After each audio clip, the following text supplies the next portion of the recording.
All right, what's up, team? We're coming live. Coach Brett and John here. We are setting up our podcast on nutrition. So we've got some good stuff planned for you guys. Thank you very much for sending out your questions. We got, what do we get, 15 questions or so? 15 questions. Something like that. So we've got some stuff to go through for you today. We're going to have some fun with this. Also, production value is upping here. We are, we got a nice new microphone here. This nice, beautiful, all-level Yeti cup, small plug there, So. Yeah, and also for this one too, we're not only going live on Instagram, but we're going to record it and upload it to YouTube and Instagram TV as well. So I know there's some people that can't watch 1:30 on Friday, so we're going to try to archive these episodes so that you can go back and watch them at your own leisure, and we're going to try to track them as well so that they've got proper show notes so you can jump ahead and say, okay, well, I don't want to listen about this, but I can jump ahead to that. So that's the goal, is to get a high quality production up for you. We've got our new production manager, Zach, taking care of that stuff. So look for that on our YouTube channel and also on IGTV. Cool. So let's get today's nutrition topic started up. The one thing that I kind of wanted to talk about a little bit before we actually dive into the questions and get some stuff answered. A lot of these podcasts, guys, that we're going to do, we're coming to you guys from our perspective, from our experience. And I think that's something that we want to point out and make note of, is that, John and I are two healthy, relatively fit individuals, both at different journeys in our life and at different stages. But what we do have to offer, although we might not be experts in one particular field, we're definitely well experienced in health and wellness and nutrition and training and programming and all that kind of stuff. So the things that we say are meant to be a lot of suggestions and points of view that are our experiences. Try not to take everything too much to heart. Like if we say something that, paleo is good and you don't like paleo or whatever that looks like, don't take it too literally, if that makes sense for you. I don't know. Yeah, well, always, most of the stuff we're coming from with some book knowledge and some practical knowledge, some anecdotal knowledge that we've seen it in action, and my advice to everyone is always question everything, right? Like, so if I say paleo is a great way to eat, then next time you see me, come up and say, John, why is paleo a great way to eat? Mm-hmm. And if my explanation satisfies you, then great. And if it doesn't, do more research. Then do more research, yeah. or move on to something else. And it's when we start talking about nutrition and get more into it, it's totally about sustainability, and sustainability means what's right for you. There's no one size fits all for nutrition. It's going to be whatever fits where you are in your life in terms of family, kids, wife, who you're in control of nutrition for. So it's really dependent on where you are and what makes you happy and what's sustainable for you, because ultimately it's about the sustainability of your nutrition program or lifestyle. I don't want to call it a program, because it should be something you adopt for your eating habits, and not just a quick fix where I'm going to do this for this long and this for this long and get results but then go back to my old ways. So it's about sustainability over a lifetime, and just as with anything, continually improving on that in nutrition and seeking out new ideas and putting it in practice. You've got to be a guinea pig. Whatever works well for you might not work well for me, and vice versa. So I think to sum that up, like trial and error, right? For sure. A lot of trial and error. Always be on the hunt for, I don't say better, but like always be, like you said, questioning and what else is out there, and constantly pushing the realm. And whatever you're doing that feels like the best, there's probably something that could be dialed up 1% or whatever that looks like to help that. So let's lay the framework a little bit for the episode here and kind of talk about nutrition as a whole. What we'll do is kind of go through the questions. For sure we'll answer all those questions, but what I think would be an interesting way to approach each question is kind of lay different avatars. So maybe we'll take the approach as a competitor of CrossFit. Maybe we'll touch on things as a health and wellness side, and potentially different avatars for each one, because I think that's something to point out, is that for nutrition, it looks different for everybody individually, but also then when you group in all hockey players should eat this way, right? Mm-hmm. That's a macro statement, but then it kind of builds into the micro stages of like, how does a person, break down carbohydrates? What does that look like? I mean, there's a ton of rabbit holes there. So I think it would be nice for some of our viewers to think like, I want to be a CrossFit competitor. Maybe this is how I should approach my diet. Or I have this question from so-and-so that might look different answered from a competitor versus a health and wellness person. You know what I mean? So I think that can be interesting, and we'll kind of take some of those routes with each of the questions. Yeah, I think that as you said, like nutrition will look different for everyone based on their goals. Whether that goal is to gain muscle or to lose body fat, or do both. There's different approaches, and like I said, one size is definitely not going to fit all. It's what's best for you. And if you approach it from a competitor's view, or you can approach it from let's call them general population, to someone who has problems with diet, then it's going to look different for everyone. And it's all about, for me, it's all about getting started. What's the number one thing I can do right now to make the biggest difference? The smallest amount of effort, but the biggest difference, right? And I think it's a good way to term that is, what's the low-hanging fruit? What can I do that's going to instantly improve my diet and make me feel better and get me the results? And what's the easiest thing? And that's really funny that you say that, the low-hanging fruit, because this is what I think of immediately. What a lot of people would think about that is like, the low-hanging fruit is like, when I go to lunch today, I'm going to go get a salad, and I'm going to get something perceived as healthy, which is definitely the right thing to do. But what I would kind of almost carry over into that same thing, and the most important starting block, in my opinion, of nutrition is recognizing and building on momentum, right? And being able to sit back and be like, okay, I just got back from vacation. I had a good hard week of good eating and training. Let's roll the ball with this momentum. And sometimes you face a headwind, and it's like, man, I just had 2 weeks off. I ate like garbage. I didn't work out. I need to fine tune every granular piece of momentum and really roll with it. And if it's starting with a salad and that momentum rolls into dinner, and you make the choice of a smart decision at dinner, you know what I mean? And it starts like very, very minute, one piece at a time. I think that momentum is a massive thing when we're talking about diet. Yeah, I think momentum is a huge part of not only of diet, but of every aspect of not only training, but of life. It's, if you look at things as a whole, it can get really overwhelming. But if you start breaking them down and say, okay, I'm just going to get started, and then okay, I'm doing well at this. I'm drinking a big glass of water when I wake up, right? That's part of nutrition. I'm no longer eating processed carbohydrates. That's a big part. And if you can start building on these, then sure, you're going to start getting that momentum, and it's going to make it easier. And for me, I find that once my nutrition gets a bit more dialed in, I'm less likely to make poor choices, because I put in a lot of hard work, and I've got a lot of consecutive days of good nutrition behind me. And that one is just going to, in my mind, even though it's not always a healthy way to look at it, might topple that house of cards, and then I got to start all over again. Even though that's not the way it works in nutrition, right? Yeah. One day or one meal is not gonna sink my ship. But when I'm putting in that hard work and that consecutive streak, it's definitely a motivator. I also think about the mentality. I've approached like quote unquote cheat meals. You know what I mean? Like the meal that you're talking about where you really fall off the rails and you feel like it ruined your day.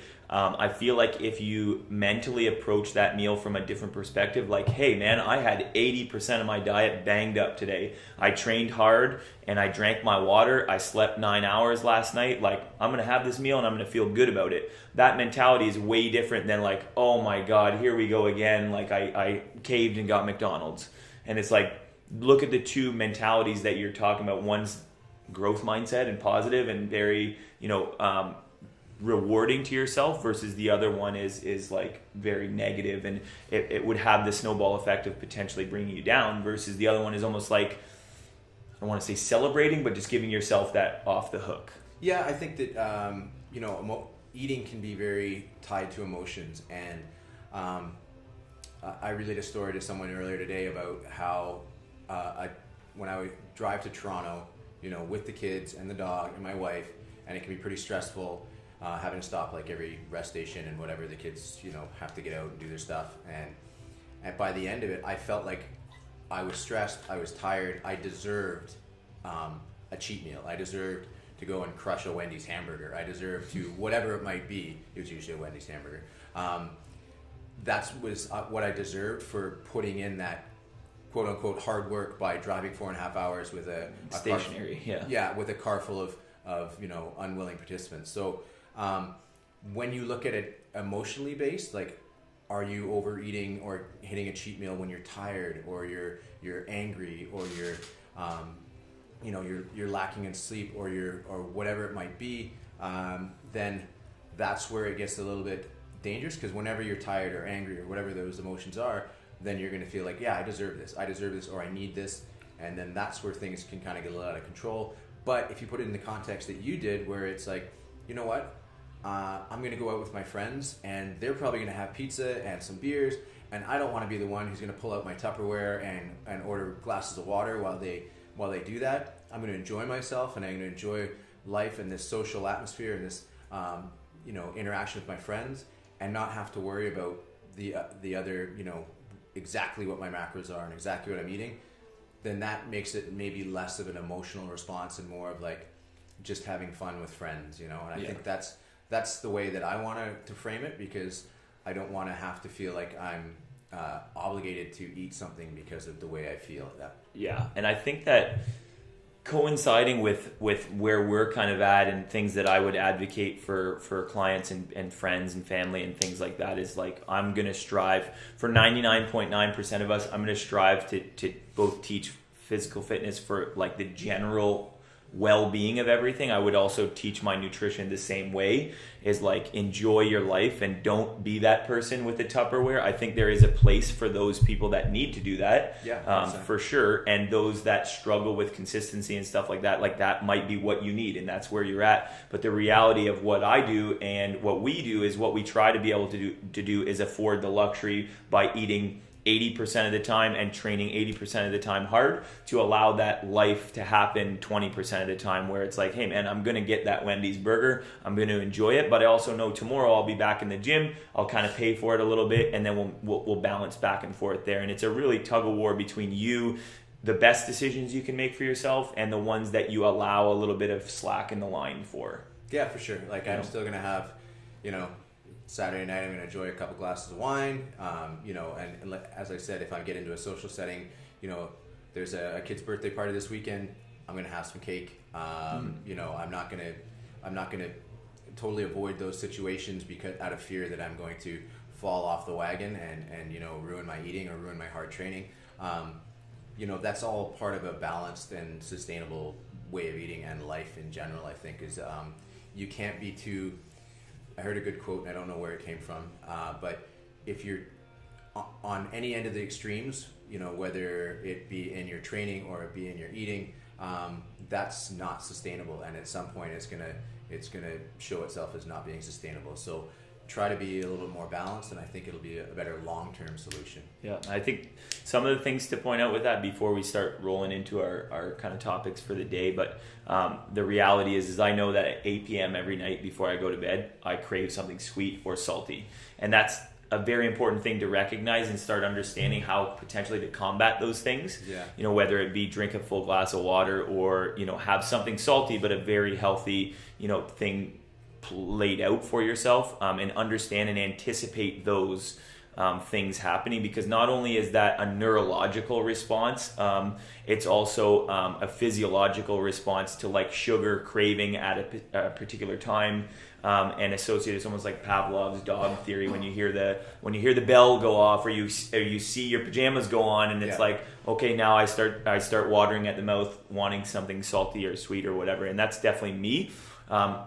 And to kind of piggyback on that same thought is just understanding quantities, right? Like, there's a time and a place to binge and enjoy your little treats here and there, but like going out with your friends and you're really dialing in your nutrition and you're trying to, live that 80-20 life, probably not the day to smash 6 pounds of wings, right? But go for a pound of wings and a beer, like that's respectable, that's fine. Like you'll enjoy your craving. You'll also have a little bit of that, I got to kind of get off the leash a little bit, but then you won't feel like, oh my God, did I fly off the handle? I had 30 beers and, 6 pounds of chicken wings. That can really get you. That would be a rough morning. Yeah. Sure. Yeah. Not only just the food, but yeah, going back to the kind of like the psychological response to, time and emotion and place, like, I think the majority of those cravings, and this is one of the questions we'll answer later, are due more to psychological or hormonal stuff rather than actually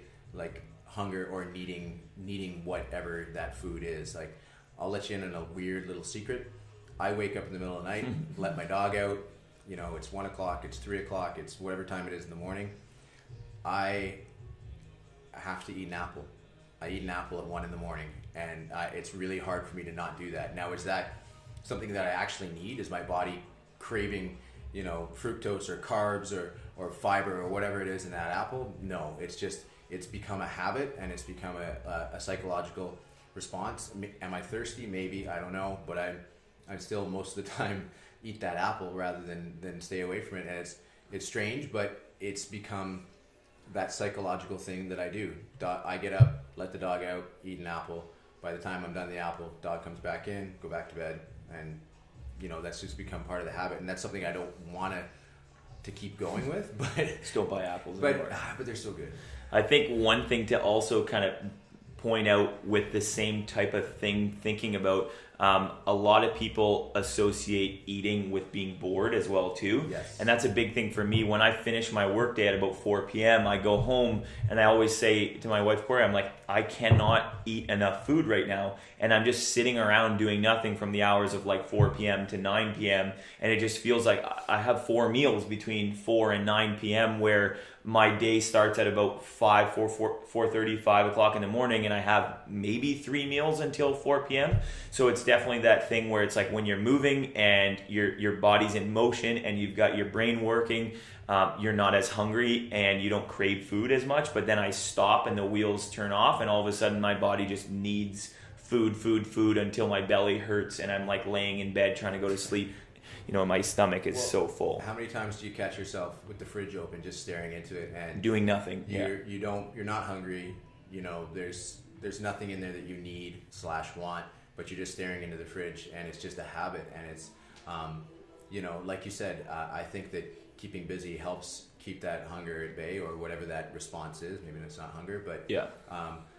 You know, and I think that there are times of the day where that you're going to feel that more often, and again, a lot of people have that 3 o'clock crash and maybe that 4 o'clock refeed or whatever it is. But again, recognizing those things, those trends in your own diet, and you know, maybe documenting them and say, hey man, like this is the way I've been eating. I notice at 7 p.m. I crave something sweet. Hey man, I notice that I wake up at 1 a.m. and have an apple every day. You know, if you don't actually understand those trends and kind of come to terms and your first stage of acceptance of those cravings, then you don't know where to go and where to start, right? Yeah. So, all right, let's reel everything in, because we kind of just ripped out a tangent there pretty good. So let's start. What we did, guys, is we asked you on our Facebook page to submit questions. We got some good ones, a couple funny ones, mainly some questions that we feel like, because they got asked, everybody else was thinking them. So they're really good questions. They're questions that I've asked myself, I've asked John and other people, and we've talked a lot about. So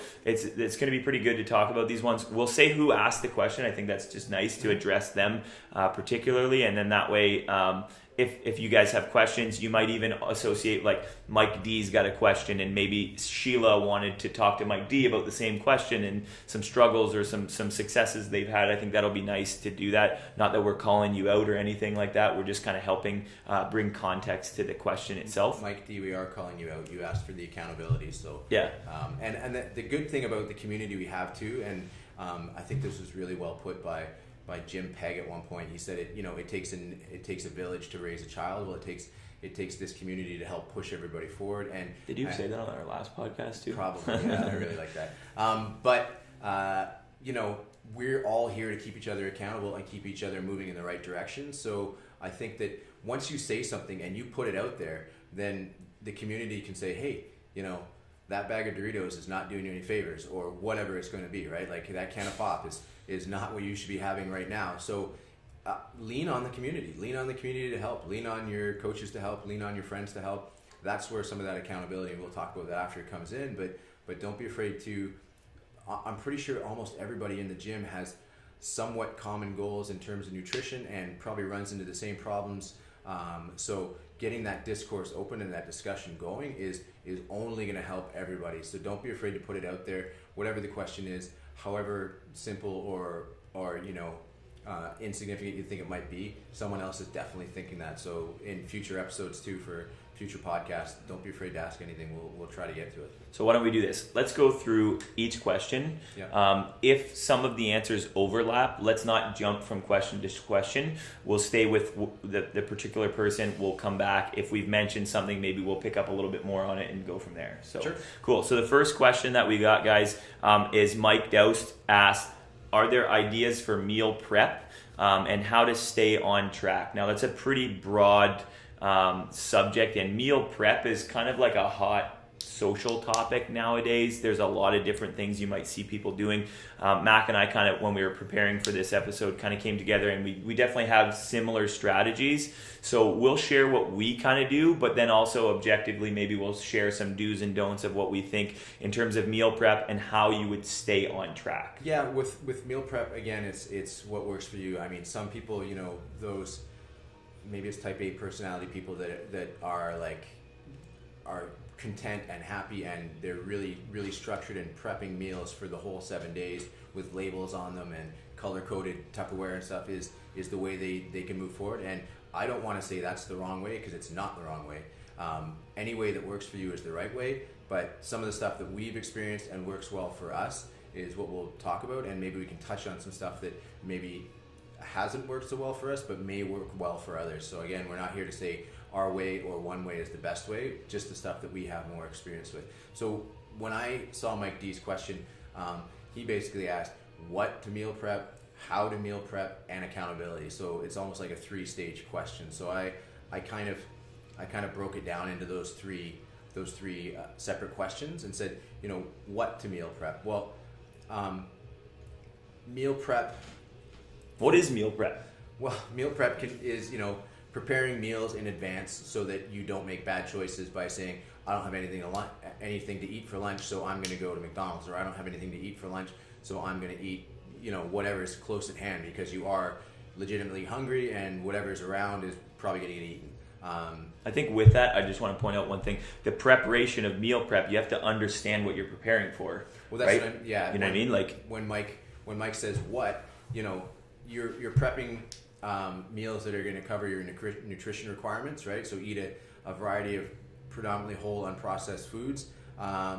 You want high quality foods. You want appropriate quantity. For me, a meal, my definition of a meal is it's going to contain all the macros. It's going to have fats, proteins, and carbs.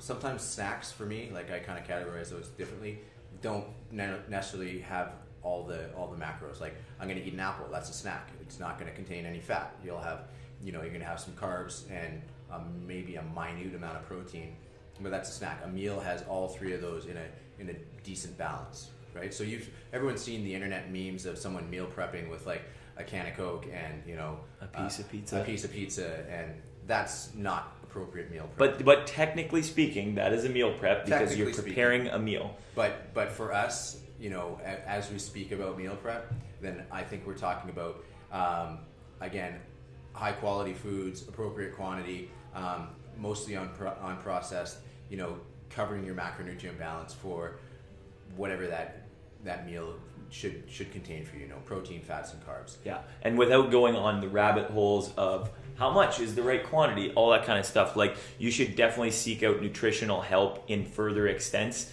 if you need more understanding of what quantities and qualities look like. But that's what Mac is saying. The context of planning the meal prior to eating the meal is understanding what do I need to prepare in terms of the how much I'm eating, when I'm eating it, and what kind of food is it, right? So I think that's the what I'm meal prepping. Yeah, and even to go a little bit farther into giving direction, when you're prepping a meal, I think first and foremost the most important thing to account for is the protein, right? I think protein, and there's always a little bit, depending on the person, it's going to depend on maybe how much protein, but protein is the first thing that I'm going to prep for, make sure I've got that. And then it's the first thing I'll eat too. Yeah. Which is weird, but like that's just what I do, is I'll always reach for the protein source first. Yeah, and then you're going to go, then you're going to kind of play with the fat and the carbs, depending on what your goals are, and what almost sometimes it's what you like. Like some people are more are more carb heavy and some people are more fat heavy.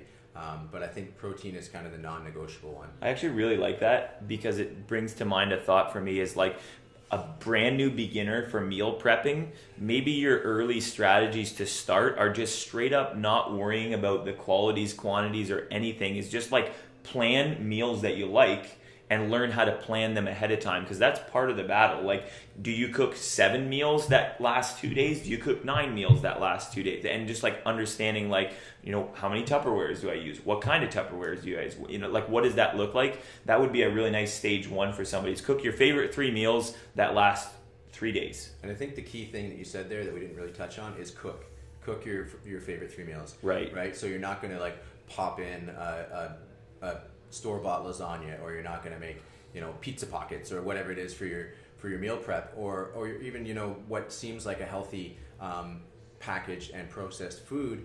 Let's think about cooking, right? Because cooking is going to require you to take the ingredients and put them together, usually whole ingredients, unprocessed stuff, and make your meals from them. That's the starting point when you're prepping meals. This is the how that we're addressing. Yeah, well, right? Kind of the how. I think the what is it's what. Now the how is, again, different strategies work for different people. Brett and I kind of are on the same page. I think when it comes to prepping meals, we're more bachelors at heart. And we find the most success for us not with, you know, carving out 3 hours or 2 hours on a Sunday and batch cooking off like 12 chicken breasts and 8 cups of rice and, you know, 16 cups of vegetables, and then portioning it out into little Tupperware containers and putting it in the fridge and labeling it for days, or freezing some. Which I've tried, and I'm sure you've tried as well too. Yeah, it's, you know, time is a very valuable commodity around our house, and we, you know, I'm not going to say that we can't make that time to do that meal prep, but it just doesn't fit into our schedule. So for myself, you know, when we're making meals, and when I say we, I mean mostly my wife, but she makes more. You know, if there's 4 people eating salmon, you know, salmon fillets, she's going to make 5 or 6, and then that means we've got a couple left over for the next day. Same thing with the vegetables. Just make more of everything, and then you take the leftovers and you can, again, pack them in the container, eat them the next day. Yeah. And that's a great strategy. You know, another one when it comes to kind of bachelor style meal prep is big one right now is rotisserie chicken. Right, grab a rotisserie chicken, strip it down, put that meat in, you know, in your containers, and then you've got a bunch of high quality chicken, unprocessed chicken, that you're ready to pop into some Tupperware and put with whatever the, you know, the starches and the fats that you're going to do. Mm-hmm. And when it comes to simple batch cooking, sometimes I'm going to throw, you know, 8-10 eggs in a pan and cook them up, and then kind of you know, divide them up again to use throughout the week or the next day. Usually not throughout the week. Yeah, the next day. I think one thing to note there for sure in terms of the how and the cooking and everything like that is, like, we're both super fortunate that we have, you know, a partner that considers healthy eating lifestyles as well too. I think that there's one thing to address, and I've seen it before, like my folks are like this, where my dad will eat one meal, my mom will eat the other meal, and that's very difficult if you're the one trying to stay on track when you've got your other partner in the house eating craft dinner and you're over there with your dry chicken breast, which meal prep doesn't have to be that, but that's just what's usually associated with that, and you're so much more likely to err on the side of the mac and cheese that's already cooked before you have to go stand over the stove and cook everything up. So very encouraged to get the individuals in your household or in your lifestyle on board with that, whatever you need to do that, because it makes a huge difference in terms of preparing your meals and what those would look like. The same goes for kids too.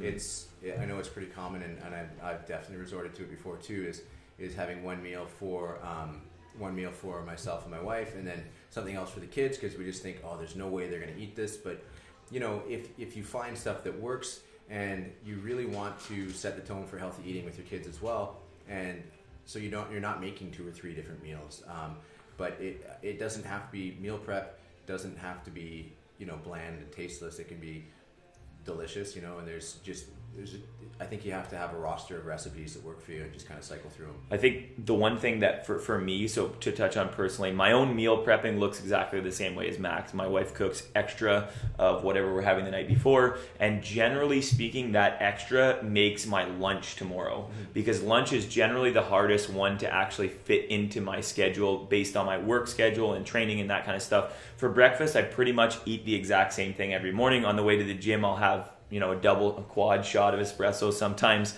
depending on what the workout is, a bar, like a RX bar.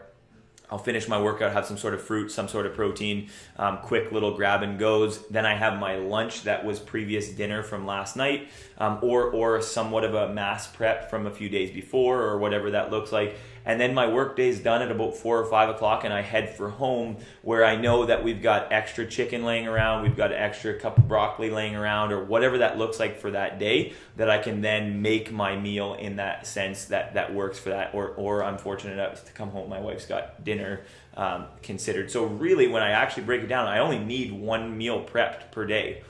And that's lunch, which we talked about the other day, is the most important meal to prep for sure. Yeah, the most important meals, and this is one thing I was going to touch on, I think later to one of the questions, we'll get to it now, is if you're going to prep a meal or two meals, it should be the ones that you're not going to eat at home, right? So for most people, that's lunch.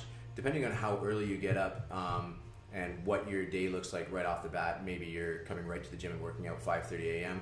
Probably not eating too much before that, so you might want to eat post that. So maybe you're prepping a breakfast and a lunch, but lunch is kind of the linchpin when you're talking about meal prep and healthy eating, because that's the one where it's easy to make bad choices because you've got nothing around, right? And so then if you have no food around, then it's like, okay, well, let's drive to Sobeys. Yeah, let's go over to whatever, Oven 360 or whatever the pizza place is, Five Guys burgers and fries, any of that kind of stuff. So it's lunch is a super important one, and it usually doesn't have to be a hard one. Like if there's not food left in the fridge, I've been known to toss some veggies in a Tupperware container, throw some lunch meat in the Tupperware container, maybe microwave a sweet potato, and I've got a passable lunch that's going to cover all my bases for my macros, and it's not hard to do.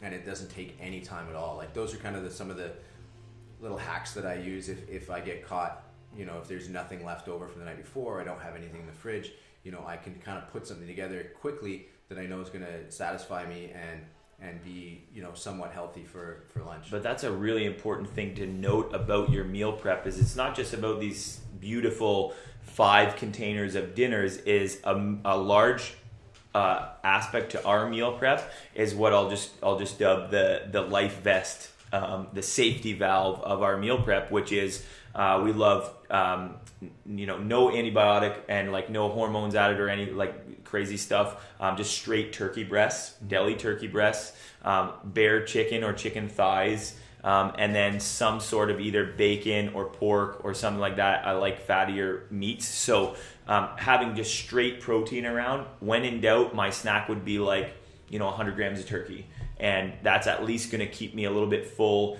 and make sure that I'm hitting my protein, because generally speaking, if I'm under eating, it's the protein that would suffer first, and that's probably a blanket statement for almost everybody. Yeah. So I need to prioritize equally as much about the meals as about my safety meals. And just like Max said, I'm flying home from work, I had a long day, all of the food is gone for the day because I got super hungry or whatever that looks like, and I need something right now. Instead of reaching for a bagel that's in the thing, I'm reaching for that turkey breast and maybe a handful of cherry tomatoes or something like that. And that's just a quick safety valve. Help me, I'm hungry now. Yeah, there's a lot of things that I kind of keep on hand or have close by that will help me through those times when I get caught without food or don't have any healthy choices kicking around. You touched on a few, like the unprocessed, lunch meats. Nuts, nuts can be kind of a double-edged sword because they are pretty high calorie, high fat, but they're, they can tide me over. You got to be careful with quantities with stuff like that. And then even pre-cut vegetables. Sometimes I look at like a veggie tray and I'm like, man, they're charging $14 for that veggie tray. That's crazy. But if I spend the $14 on the veggie tray and I've got pre-cut vegetables that I can just throw in a Tupperware container, you know, I think that's worth it in the long run. Sure, it's better if I do that myself, if I peel and chop the carrots and all the other vegetables, but if that's not going to happen, getting those pre-cut veggies saves me time, and it's going to make it more likely that I'm actually going to eat, you know, the proper or a good quantity of vegetables that day, and I find that helps me through a lot too. Cool. So I think let's wrap Mike D's question up. I think we talked about, or you got more? The last piece of this question, right? So we talked about, well, let me wrap up how, right? So how to meal prep. We've talked about a few strategies we have. Let's touch on ones that might be better suited for other people. So meal prep companies, you know, if you've got the funds and you've got the, you know, you can get your hands on those. Not a bad idea as well. You know, maybe if it's just one meal a day or one meal every other day when you know you're going to be away from quality foods, that's a good idea. Shameless plug, we will start carrying meal prep company meals here soon. They're just working on their vacuum sealing process, so the food will stay good for, you know, 10 days instead of 2 or 3 days. So those will be here on site. A great option if you get caught without food. Hit the gym at noon and you have nothing to eat, grab one of those on the way out. That's a great option. One that we didn't touch on in terms of meal prep, slow cookers or Instapots are all the rage now. I'm not even sure what an Instapot is, but it's a pressure cooker. Like it happens in, like, you cook chicken in the pressurized steam. They used to call them pressure cookers. Right. Now they're Instapots. Steam pots. Anyways, Instapots and slow cookers are both great because you can make larger quantities and you can just leave it, you know, put it in there, leave it. Stuff like chili and stuff like, you know, pulled pork and things. I see my wife just joined the Insta Live, so she's probably going to call me out for a lot of stuff I say here. And then I'll wrap that up, and I'm going to move on to accountability. So Mike D was asking about accountability. How do you stay accountable? We kind of touched on it earlier when we said, you know, you've put it out there now, you want to be accountable. So now we've got, you know, carte blanche to hold you accountable. You've got the whole community of the gym to call you out if they see you in with foods that maybe don't fit what you're trying to accomplish. But there's other strategies as well. First and foremost, again, if you can, get a coach, right? Get a nutrition coach who's going to hold you accountable, who's going to guide you through some of the choices, who's going to, you know, get on you if you're not logging or hitting or whatever it is, right? And it doesn't have to be strictly a macro coach. A coach can show you, you know, buy this, don't buy that. Here's how you shop. This is what you should have. This is what you should not have in your house, right? So there's options for that as well, and that's, you know, first and foremost, if it fits in your lifestyle, that's a great way to stay accountable. Food journals, pretty powerful tool. If you write down every single thing you eat, you know, whether it be pen and paper or whether you track it in some other tracker or put it on your phone or take a picture of it, you know, that's a powerful way to stay accountable. You'd definitely be more likely not to reach for that second serving of chips or whatever. You know what I mean? Like, if you actually have to document that would be, I think, a really powerful tool, more than people would credit for. Yeah, and you know, I personally know one of our members is doing the social media test. So if you were to post everything you ate on social media, would you be proud of the choices? Would you be happy with the choices, right? So if you shared it with everybody, as we know, Instagram is kind of that glamorized version of the person, right? We don't usually show failed lifts on Instagram. We don't show the crappy meals we eat, you know, we don't show all that kind of stuff. But if you were to document absolutely everything you ate, then it would sure hold you accountable, and it would sure make it hard for 100%. you to have bad choices when everybody else is going to get on you about it. Yeah. Other thing that you can do, something that I've never done, but I just kind of thought about is create a shared Google document with other people that you that know have the same goals, right? So if there's a few of you who are working towards the same goals, create that shared Google document and then document what you eat. And then again, you've got the accountability of your friends and your family or whoever's on that journey with you to hold you accountable. And it's just like, it's the same thing as the social media test. You're putting it out there, so people will hold you accountable. I think I've said accountable a lot. Accountable. Use MyFitnessPal.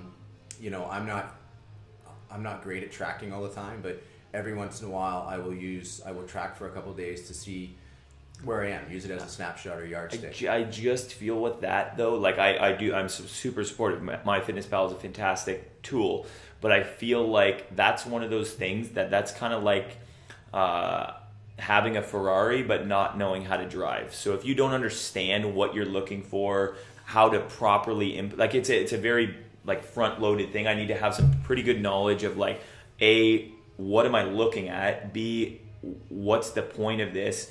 And then C, like how does it actually get implemented before you start really diving into that, right? Because like I'm looking at this MyFitnessPal, it's telling me all these numbers, but I don't know what it means. I know it's pretty straightforward where you just log your stuff, but the reality is, do you understand what 20 extra grams of fat per day is going to do to your diet? Like, do you know where to pull that in terms of calories back? Do you pull back carbohydrates first, or are you pulling back protein, right? Which the simple answer would be always carbohydrates back and never protein back. Well, I mean, for most people, you know what I mean? And so that kind of stuff is a reality, right? Like if you don't know how to drive, probably shouldn't be getting behind the wheel of a Ferrari. I know that's kind of a way out there example, but like it really just shows that those tools are there after you understand the basics of nutrition and things like that. Yeah, I guess that's a valid point. And maybe something that we should, maybe we do a MyFitnessPal seminar at the gym, because I think it is a powerful tool. And I think for myself, in getting a snapshot of where I am with my nutrition for a couple days helps me make adjustments. Like a pretty easy example is I like fats, I like nuts, I like bacon, I like fatty stuff, right? So I tracked for a couple days and realized, wow, I'm taking in a lot of fat. So instead of having 4 pieces of bacon at breakfast, maybe I'm having 2, right? Instead of having a quarter cup of nuts, maybe a half cup of nuts, maybe it's a quarter cup of nuts. So you can make adjustments that way, but you're 100% right. If you don't know, what you're looking for, then I guess it will be hard to make those adjustments. Mm-hmm. So if, I'm always available, not always, but I'm more than happy to help people with that. I've got a fairly decent knowledge of MyFitnessPal, and again, maybe that's something we do as a seminar in the gym, where we can have people show them what they're looking for, how to use it. It is a pretty bulletproof way, but again, it's just another way of keeping yourself accountable, because you can look back and you can see, even at the end of the day, you're like, oh wow, I ate 4,500 calories today. Yeah. Did I really earn my 4,500? I think a really thing to point out, a really powerful thing to point out that kind of is coming to my head at the moment, and a little bit of realizing, but the MyFitnessPal is a free tool. We also have a really fantastic free tool that's incredibly intuitive and very well versed to understanding things, and it's legitimately your own body, right? And I know that this is kind of a little bit abstract, but the reality is I've kind of gone away from tracking a little bit, and here are the markers that I use to understand if my nutrition is going well. Do I easily fall asleep at night? Do I wake up feeling good? Am I thirsty a lot of the times? Do I feel hungry or full? Is my bowel movements regular or irregular? Do I feel like I have energy in my workouts, or am I sluggish? Right? Like, those are incredibly powerful tools to write those boxes down before you even start understanding like how many servings of nuts go in. Like, yes, that's a fantastic tool, but what I've seen people run into, and I've been a personal victim to this before, is you start under eating and ignoring the telltale signs of under eating in search of these numbers that are in front of you on the screen. Mm-hmm. My bowels are irregular. I'm not addressing those issues of like, hey man, maybe we're consuming too much red meat, or I don't want to even get into that, but the reality is that your body's an incredibly intuitive thing. So look at those markers, those regular everyday things that you are going to do every day. What's my energy? How am I sleeping? Am I thirsty? Am I hungry? Am I too full? Am I pooping right? You know what I mean? And those are, I know it's kind of a little TMI, but that's one of the biggest things for gut health to understand, is like, what is that? What is going on there? Mm-hmm. What color is your pee?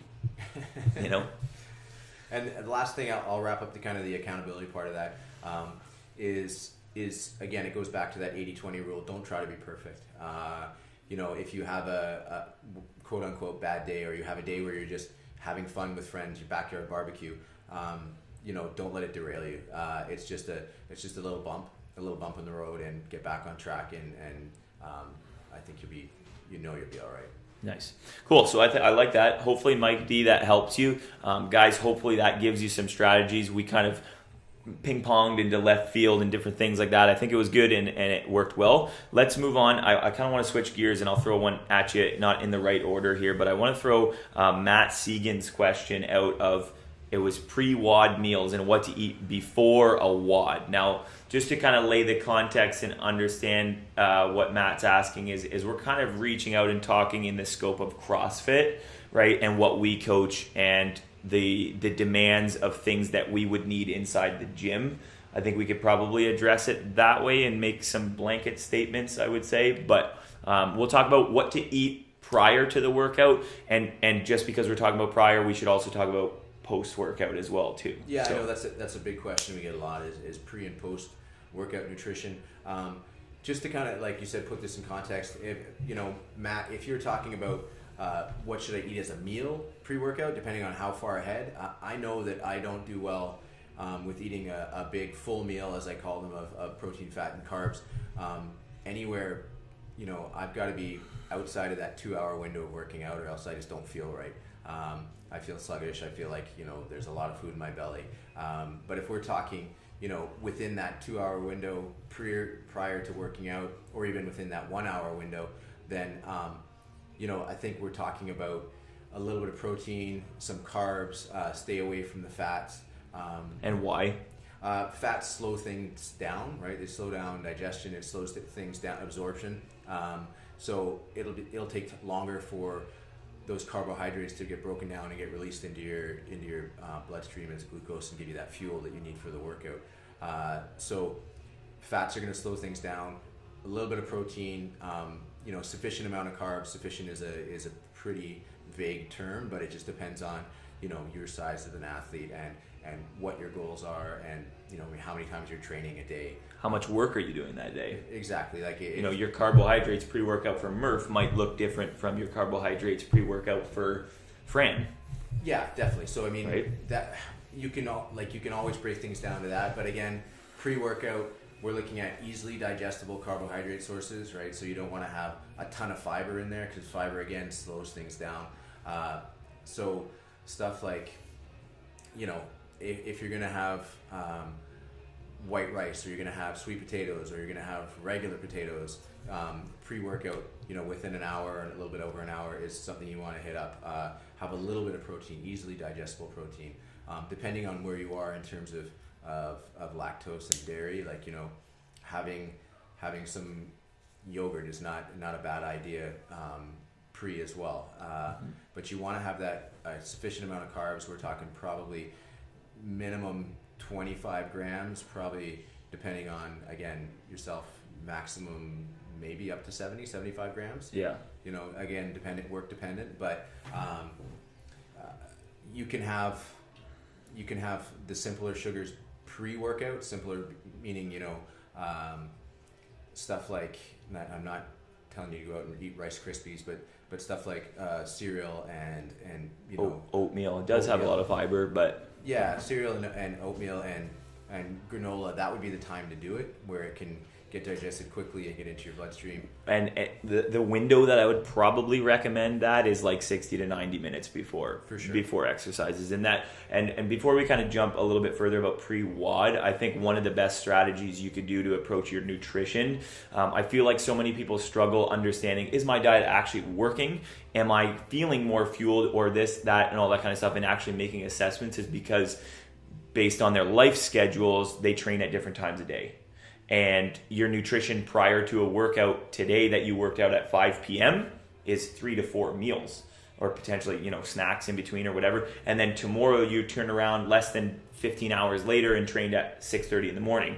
And that variance in your training times might force you out of your comfort zone and force you to have different pre-workouts and working out at different times a day. So what I would suggest doing is trying to establish some sort of routine, right? And understanding and knowing, like me personally, feeling this same breakfast every morning, I actually feel like I'm making some headway on my nutrition and understanding, like, how am I actually feeling? And perfect example is last week, I was doing just the RX bar and some I was going to say cappuccino, but espresso before workout. And I noticed that about 30 to 45 minutes into the session, I started to kind of dwindle off in energy levels. So we have some vegan gluten-free bagels, this like really nice everything bagel. It has like 27 carbs in, or 25 carbs in it. So I've upped my carb before workout to about 50-ish prior to it, and I was at about 25, felt I was a little bit sluggish, and today, the last few days doing it, I felt like I've had a little bit more energy full through the hour, right? So there's a perfect real life example where I understood what was going on in the session because I've consistently hit that same training, and something's different. It's not the training, it's what's going on. Maybe it's the sleep, but I would say I could accurately guesstimate that I wasn't fueled enough, so I threw something extra in my session there to make sure that I had that. So pre-workout, you need to know and understand of what's the demands and how often am I changing things, and that way you can maybe then make a better plan to pre-workout. Yeah, even for the early morning people that I see every day, the 5:30, 6:30 a.m. people, a lot of times they're not going to eat a whole lot before they come do that workout. So I mean, a piece of fruit, a banana, an RX bar. Scott Pratt's two dates. Major yeah. dates, the best ones. Dates are good. They're simple sugars, highly digestible. They pack a punch. So things that you can tolerate early morning are going to give you a bit of carbohydrates. That'll get you through that early morning workout, and then you can kind of refuel. Stuff like we don't want you to drink your calories as a general rule, but if you've got time before to hit a protein shake that's got some fruits in it and some protein in it, that would be a good time because you're going to have a little bit of hydration. You're going to have carbohydrates from and simple sugars from the fruit, and then you're going to have a little bit of protein as well to help with that muscle repair. One point to kind of make about that, because we have a lot of people that train at that 5:30 class, and I've asked the question several times, like, hey, what did everybody have for breakfast? Majority of people, maybe coffee, that's it, right? There are a few people here and there, like Alex Stankovic, who loves that smoothie early in the morning, that are pretty staples.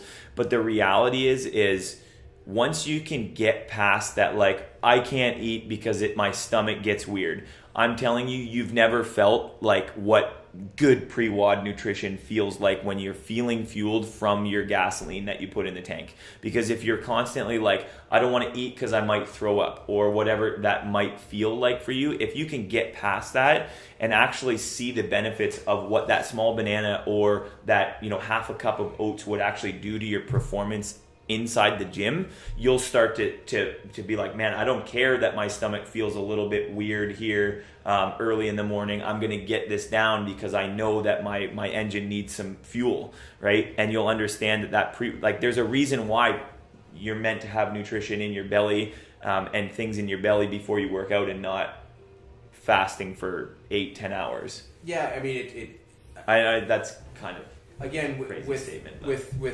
With talking about pre-workout nutrition, some people do approach stuff fasted and they do it on purpose, but for the general rule of thumb, get a bit of some carbohydrates in you. That's the most important thing. It's your body's preferential source of energy. So again, like something that's digestible and palatable for you if it's early morning, and if you've got the luxury of working out at times where you can have something 2-3 hours before, get a full meal in, and maybe you're just doing a little prep an hour before with again something like a piece of fruit or an apple or a banana, whatever that might look like. And then post-WOD, you're looking at kind of the same thing. You're looking at, again, carbohydrates and protein, maybe a bit more protein post-workout.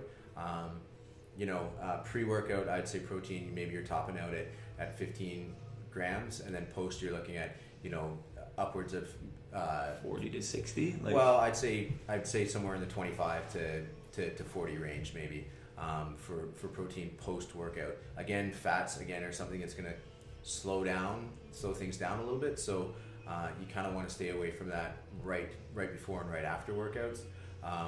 And this is the perfect time of day to get those carbs in, those simple carbs that maybe you're trying to stay away from the other times of the day, because your body, again, if you get that fire burning hot enough, you you can throw, I don't want to say anything, but you can throw some fuel in there. The one thing I wanted to point out, we talked about this the other day when you were going to make your shake, but the post-workout shake usually for a lot of people is dominated by like handful of blueberries, handful of strawberries, and it's all blended up and mixed in from there. One cool strategy that we've seen that works well, and it actually tastes totally fine. You won't even taste it. It actually thickens your shake up, but doing like half a cup of oats or a full cup of oats depending on your carbs, and you blend that up. Now you're using a little bit less fruit where your blood sugar is being less altered by the amount of sugar dropped into your blood at that moment particularly. Like I've made smoothies before where all of a sudden you throw a lot of fruit involved and you're talking like 60 grams of sugar. That's like almost your daily intake. Although it's good sugar and not added sugar, it's still going to create a massive blood insulin response in your body, which this wave of insulin and blood sugar is something that we want to combat, right? So that's something to make note of is making your carbs not just by fruit, but throwing some oatmeal in there, some flaxseed, some good stuff, and start being creative with your post-workout shakes. Now, and even to touch on that, the pre and post-workout, especially post-workout shake has become so like synonymous with like working out. Yeah, with working out. Like it's it doesn't have to be that, right? You don't have to blend your food, because blending up that food changes the structure of it and the way that your body digests it, and surface area. It's surface area is one thing, and like the container it comes in. An apple has fiber and it's got all the other nutrients in it. Then you take apple juice. Apple juice has no fiber and it's straight sugar, and like that's a totally different thing. Right, so you don't have to have a shake post workout. If you can eat, chicken breast and carrots and broccoli right after you work out, then that should be what you do. As soon as you can tolerate food, like a proper meal, maybe minus the fat content, then do it. Like it doesn't have to be a protein shake. It can be You can kill some Greek yogurt after a workout. You can eat some lunch meat. You can do whatever that is. It doesn't have to be that shake. I think an important point to note, not only just pre and post workout, but understanding that if you can start to kind of crush your psychological thought processes of where foods go at when. Like this morning after my workout at 7 a.m. I had 6 ounces of skinless chicken breast. Where like if I told my mom that, she'd be like, "Oh, you're having chicken for breakfast?" And the reality is like my brain no longer associates food with time. It's just what fuel am I looking for right now, right? So I've had eggs for breakfast last night, and it was just because I needed a little bit of protein, a little bit of fat, and that's kind of what fit the regime. So that's an important note to make, is that like get out of the necessarily it's got to be breakfast food at breakfast time, or it's got to be in a shake format post-workout, because that's not true, and it's not necessarily the one size fits all. So, and let me just touch on one thing as well. So, there's a bit of a fallacy that people believe that post-workout there's a 1 hour anabolic window, or there's a certain amount of time that you need to have certain nutrients. I used to race home after the gym to just like get my shake in, and within 20 minutes or 30 minutes or 45 minutes, you need to have that protein and those carbs, or else your workout is Sorry to interrupt, guys. We're going to get cut off on the live. We'll restart our feed here. For some reason, this is new to Instagram. It's telling us in 2 minutes that we'll get cut off, but we'll restart this. So Mac will finish his point, and then we'll kind of come back to the next episode. So tune back in about 1 minute here. Yeah, so as I was saying, the anabolic window is not 1 hour, it's not 45 minutes. It lasts for a lot longer at post-workout, so you don't feel like you have to rush in and get that protein into you right after the workout, or else your workout's not worth anything.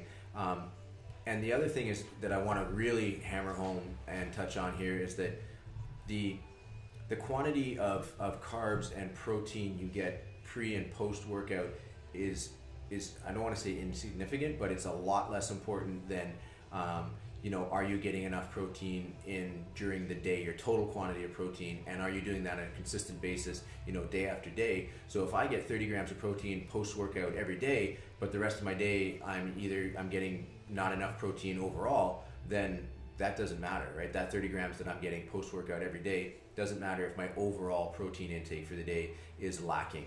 And then if I'm not stacking those days on days on days, then again, having one good day is not going to build that nutritional foundation. So it's got to be that consistent, getting enough protein day after day after day is more important than getting that 30 grams post-workout.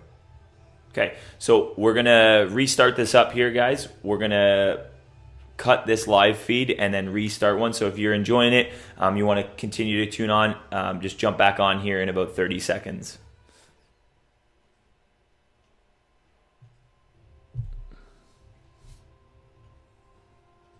Is that Richie guy a good CrossFitter? Yeah, he's pretty good.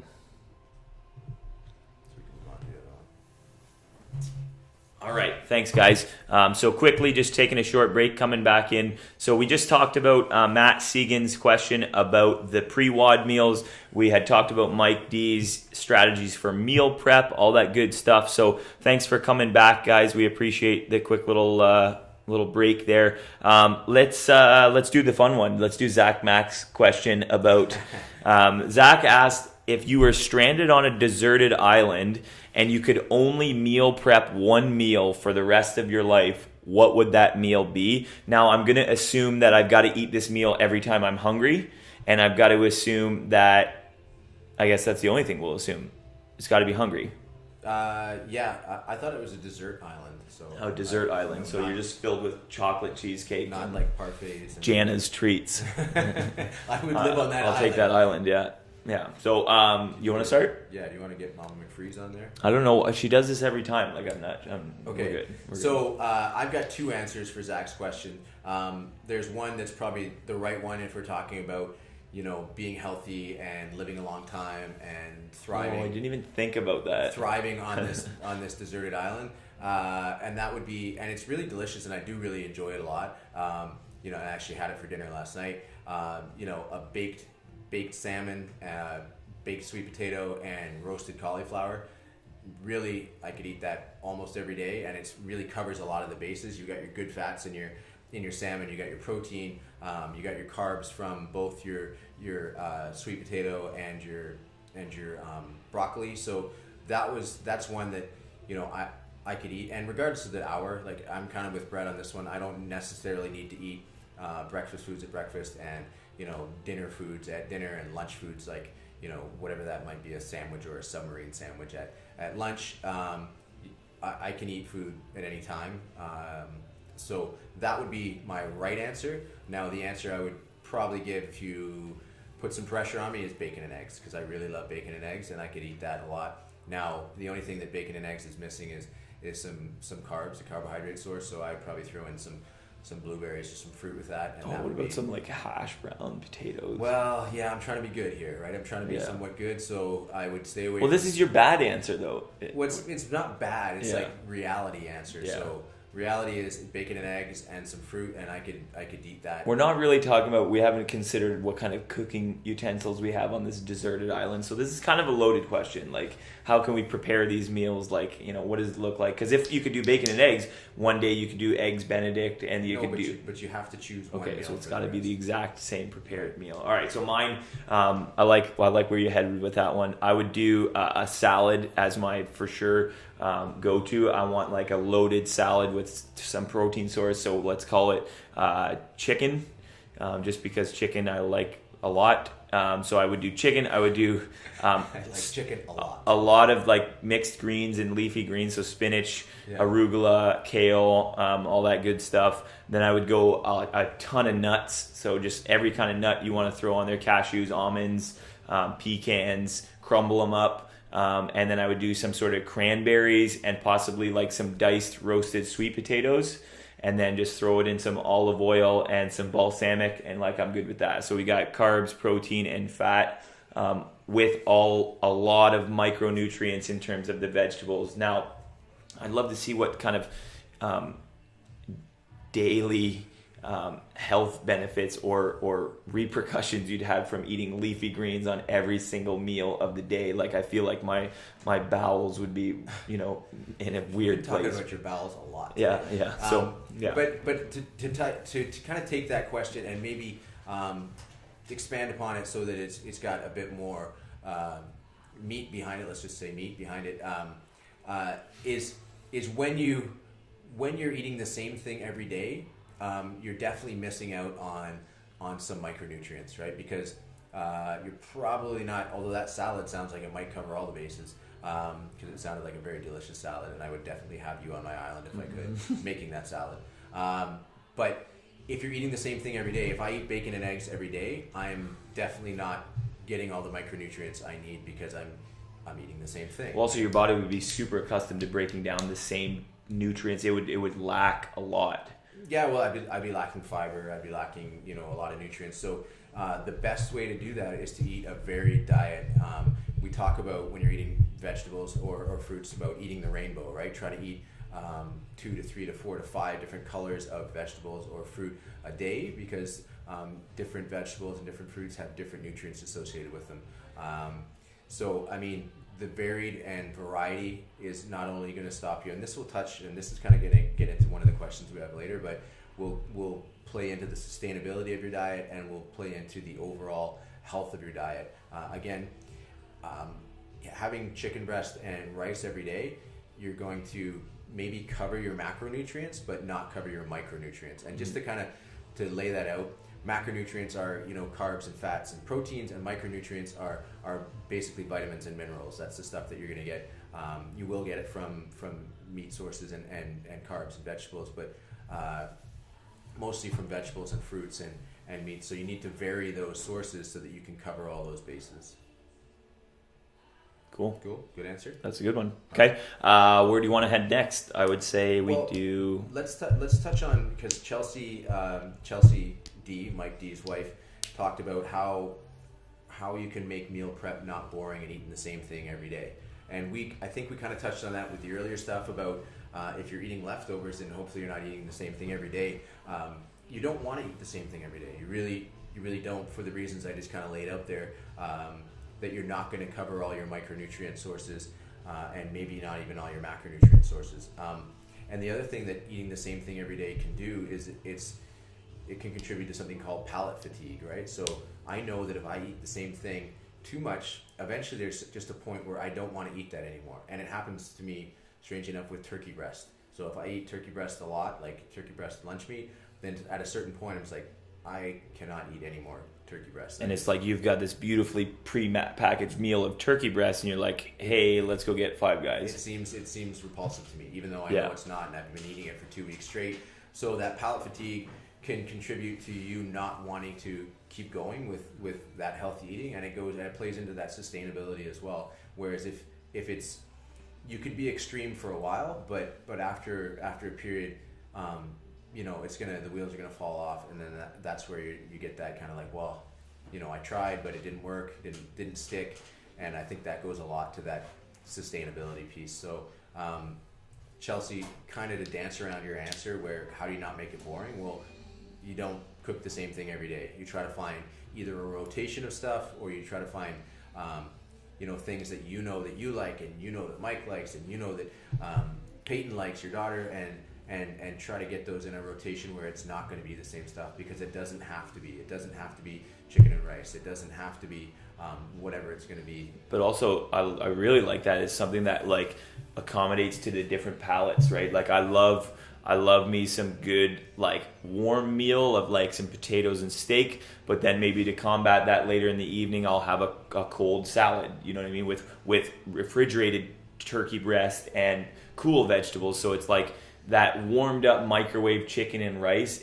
like that for me is like directly associated with palate fatigue. Yeah. It's just like, oh my God, I could not hate skinless chicken breast and rice so much more. Like I'll eat anything else at this point. There's certain, unfortunately for me, there's certain leftover meals that I can't tolerate. So as leftovers, they don't work, and I know that. So I'm making a plan as I'm eating it, because at the time that night when I'm eating that meal, it's delicious, but I know the next day it's not going to. I'm not going to want to eat that. I like that, Sean. And different textures in meals help too. Yeah, 100%. It's for sure. People like crunchy. People like I like bananas that are not crunchy. You've got different things that satisfy different different moods and different times when you're eating as well. Like mashed sweet potatoes versus roasted sweet potatoes. Yeah, and I know I still crave, like, I used to, back when I thought granola was healthy, I used to love, Whoa, that's a bold statement. well, I used to have granola and milk, and I still crave that. So there's some stuff I can do to get around that, but that's still that texture and that combination of cold and crunchy, whatever. That's something that maybe I'm seeking out to help scratch that itch. Yeah, in terms of meal prep, to answer kind of Chelsea's question, is the reality is just jump on Pinterest, jump on Facebook. There are Corey's got this insanely good egg roll pork-less pork dish that's like so good. It'll last for like 3 days in our house, and like this mound of like 6 pounds of pork will go so fast.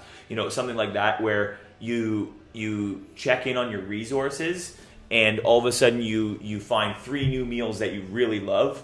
You cook those up for the next month, and then it's like, all right, cool, let's find 3 new meals that we like, and you'll be less burnt out because everybody has their own cooking habits, and I'll always reach for the same seasoning when I season chicken, and it's just like, man, I hate that. So that's why sometimes eating somebody else's cooked meal, it's like, oh my god, this is the same chicken breast, but you used like California garlic and something else on this, like it tastes way better, Yeah, and different. I think again, talking to people in the gym, I bet you if you talk to everybody in the gym, they've got a favorite go-to meal that they cook, a favorite healthy go-to meal, and they'd be more than willing to share that with you. I know that the day that Brett came in with that kind of egg roll filling stuff, we had myself and a couple other people say, wow, that smells delicious. He was gracious enough to let us try some, and then we both went back and said, we've got to make this, and both came back with that dish made a couple days later, right? So again, talk to other people. The Facebook group is a great place to share information like that. If you start a thread in that Facebook egg group, roll in a bowl. Roll in a bowl. Thank you. Delicious. Thank you. I had a hard time with that. Yeah, but on the Facebook group, you put a comment up there. What's your favorite go-to meal that you prep, or meal that you cook, a healthy meal, and you're going to get 50 answers, right? So yeah. Again, use the resources you have. A great one that I like recently is I subscribe to the Morning Chalk Up newsletter. There's a recipe on every newsletter, right, at the bottom, and they're not all the same. It's not all only breakfast or only lunch. So yeah, use those. Man. Use those there. Loaded question. I saw that as a loaded question, but I've got recipe books that we're more than happy to share. There's so much stuff out on the internet, that you can get. So use those resources. Cycle through a bunch. Create your own, recipe book of stuff that you like to eat. All right, let's dive into this one. Real-time question. Do you know who that is? I do not. Okay, I'm not sure who this is, but we're going to address your question. And the question is what is your take on dairy and gluten? Can I take this one first? Sure. Okay, cool. So I'm going to take this one first, mainly because it has a soft spot in my heart. About a year ago, I took a food sensitivity test, which is only the blood test, which has now been proven to be like less effective as like a stool sample, and a few other things. I mean, you've done the hair test, and some things like that. So based on my sensitivity test, gluten, dairy, wheat, and a bunch of other things were red sensitive for my digestive system. Now, I've heard a lot of different things about like, oh, well, that's what you ate, for those last 30 days. So those are the most prevalent things in your diet, whatever, yada, yada, yada. In the last year, I've cut out completely gluten and dairy 100%. I would say in the last year, I've had maybe on purpose dairy and gluten once or twice, and that was on my wedding day. So with that being said, I can 1,000% say for myself, my body operates at 100% better without gluten and without dairy. Now, that's just from my own trial and error and a long enough exposure to without it. Also trying to reintroduce it and play with a few things here and there.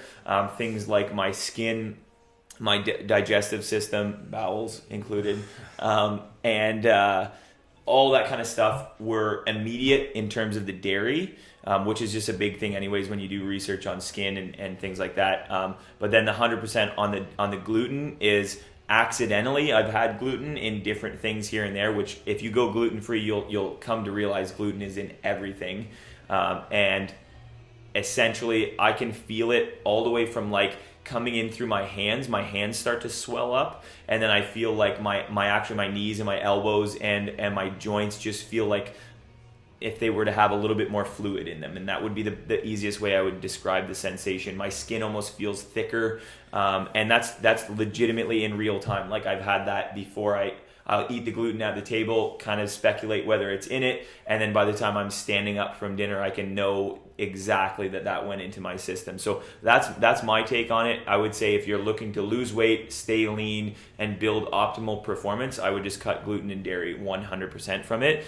In your 80-20 rule, 80% of the time you don't use it, and 20% of the time you do use it. Now that's just my blanket statement based on my thing. Also, I know Dan Ritz is on here. There's a ton of stuff that we could go for hours on in terms of autoimmune things and how gluten would contribute to arthritis and different things like that. So diets like keto and paleo and things like that you're really going to be very gluten-free, not necessarily dairy-free, but gluten-free. I would be super supportive for anybody that has skin, joint issues, anything like that, because that's where I came from, and that's what really inspired me to go that route. So for myself, I'm not going to go as far as to say cut out gluten and dairy, because I think it's more of a tolerance-based thing. I know that I feel better when I don't have dairy. It's got to do with just a feeling, and to be transparent, is I feel like mucusy when I have dairy. And I don't like that feeling, so I try to limit that. That's not to say that it's completely out of my diet. Gluten, with the food choices I make, is not in my diet as much. That's not necessarily out of fear of gluten, but it's just the choices I make. I don't eat a lot of bread. I don't eat a lot of pasta. I don't eat stuff like that. So I think it's based on tolerance, and the only way you can figure out your tolerance for whether it be gluten or dairy or anything else, nightshades and lectins and beans and all that stuff, is to try an elimination diet. Now, this is pretty extreme, and this is not meant to be a long-term solution unless your health totally dictates that. But something like we did the Whole Life Challenge, which is it's pretty restrictive at the highest levels, and it cuts out a lot of stuff which can be an allergen and can cause certain responses in people, like dairy, like gluten. Certain beans and lentils can cause certain reactions in people. So if you really want to get a handle on kind of what your baseline of feeling good is, and I've said this before to people, is that I don't think a lot of people know what feeling good is, because you never kind of get into that state where you're at an optimal nutrition, optimal sleep, optimal health kind of thing. So if you have the resources and you have the discipline to try like a Whole30 or the Whole Life Challenge, and eliminate a lot of those foods from your diet and just see how you feel, because it's got to be totally based on you. I'm not going to tell you that dairy is going to make you sick, but if you don't know what good feels like, do one of these Whole30 type diets where you're eliminating things, and see how you feel. If suddenly your joints stop aching, or you just feel better overall, you have more energy, then you can reintroduce things in, and if those feelings come back, then you keep that stuff out of your diet. It's that simple. And I know a lot of people have had success with that kind of stuff. The key in these kind of things, I think, is to document what you're doing, right? So you need to know, okay, my back is aching, or my knees ache a lot more because I just reintroduced dairy, or just reintroduced gluten, or whatever it might be. So you need to know that, because otherwise you're just going on this yo-yo where you're like, oh, I'm going to cut everything out, then I'm going to add it back in, cut it out, add it back in. So I mean, I think you need to experiment on yourself, and that way you can make the best choices for you. Because if you can tolerate dairy and it's not inflammatory for you, or it doesn't make you react in a certain way, then it can have a lot of good properties to it. High protein. It's got a lot of stuff that you can really benefit from. But again, it comes down to your tolerance. I think one of the things that's important to kind of point out with that too, when I was given those results and kind of looked at them, and I discussed with my naturopath about possibly eliminating dairy and gluten from my diet, for me, I was not like blindsided by this and like, oh my God, my life is over. But I can tell you that if you are sitting there listening to this and you are that person that was like, that's like, oh my God, I could never cut gluten fully from my diet, you probably should try it. Yeah. And you have fitness and health goals in terms of changing your diet and losing weight or anything, you should probably try it. Not just to say like that you may be sensitive to it, but you've probably become accustomed to eating more gluten than you would totally even realize, probably 2-3 times a day. And regardless of if you're sensitive to it or not, you cut those generally inflammatory foods out and watch your markers come down, things like body fat percentage and things like that. So maybe not forever, and it's not like you can never have pizza again or bread again, but it's just like, try it. And you might fall in love with how you feel. And that's kind of what these people that are gluten-free and why it spreads so fast is because it does really elicit a good response. Again, and I'm not going to say that it's just gluten or it's just dairy. There's a lot of other things that can be factors, in the way you feel in health. And you don't always associate that with food. If you want to go deep down a rabbit hole, look up Michaela Peterson and listen to some of her stuff. She went on a completely carnivore diet because she had all these autoimmune responses to food, and that's not the way that you think about food right off the bat. You're not thinking that food is what's causing me to be sick, or but you can only know this stuff if you give it a try. So if you try one of these Whole30 type diets, document what you're doing, and make sure that when you reintroduce the stuff, get a gauge of how you're feeling. And I think that's going to help you make better choices and feel better overall. And the thing is, you don't have to stop eating or start eating certain foods because the general society or the internet tells you to. You kind of have to experiment a little bit with yourself. Yeah. And I think that's really important to note is like you are your best research tool to be able to like really just work on yourself. And if something has been working for years, try something small and like try changing something different, like constantly be pursuing better, and going from there. And like I said, I think that kind of ties full circle into using your own body before you resort to MyFitnessPal as like a really good marker of like, hey, is this diet working for me? Do I feel good, or do I need to switch something up? Yeah, I agree. Always be tinkering. Never be happy with results. Again, always be chasing that. What is good really feel like. Yeah. Any other live questions going on right now? If you feel like you want to add something in, fire it out. We do have a few more that we'll go through. Yeah, I've got a really good one that I'd like to address. That's from Nick K. Nick is not yet a member of the gym, but he's asked this question, and I think it's a great one. He said, how do I control cravings, and what's the best way to work on portion control? And again, it's a 2-part question, and I think I'll talk about cravings first. And I think that I'm not sure if he's talking about specific cravings or hunger overall. I'm going to tackle hunger to start with, and then I think hunger is as we've talked about before. It's whether are you truly hungry, are you bored, are you eating out of some emotional response? So that's an important one to identify first. If it is because you're hungry, then I think you need to start looking at foods that are going to make you feel satiated, right? Make you feel full. Some of the stuff that makes you feel full, like protein, is something that's going to make you feel full. So higher protein meals are not only going to be nutrient dense, but it's going to make you feel full with less calories, less calorically dense, more nutrient dense, and stuff like staying away from processed carbohydrates, right? Processed carbohydrates are going to spike that blood sugar. You're going to crash. You're going to be hungry again. Like what? Like bread. Yeah, like bread. Like pizza is anything that's comes in a box.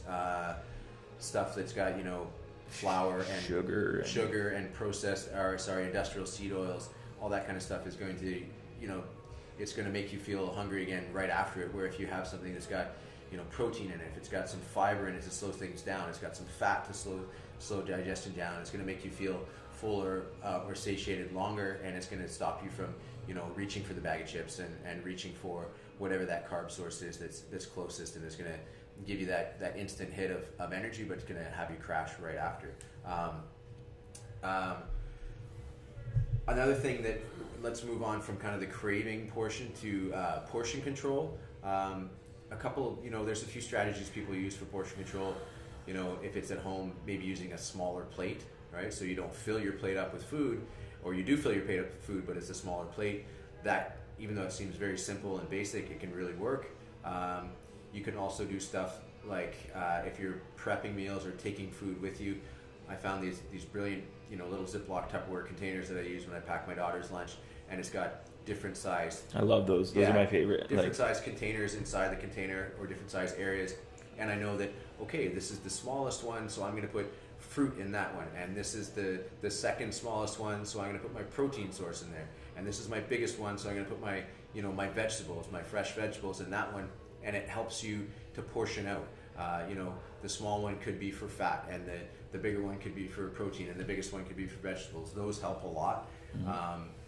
There is the kind of the hand and palm method, right? So if you're eyeballing stuff, you can use your thumb as your fat source. So the length of your thumb, 1 for women and 2 for men, 2 lengths of your thumb. So that's like, how many almonds make up 2 lengths of my thumb? I don't even know. But probably 9.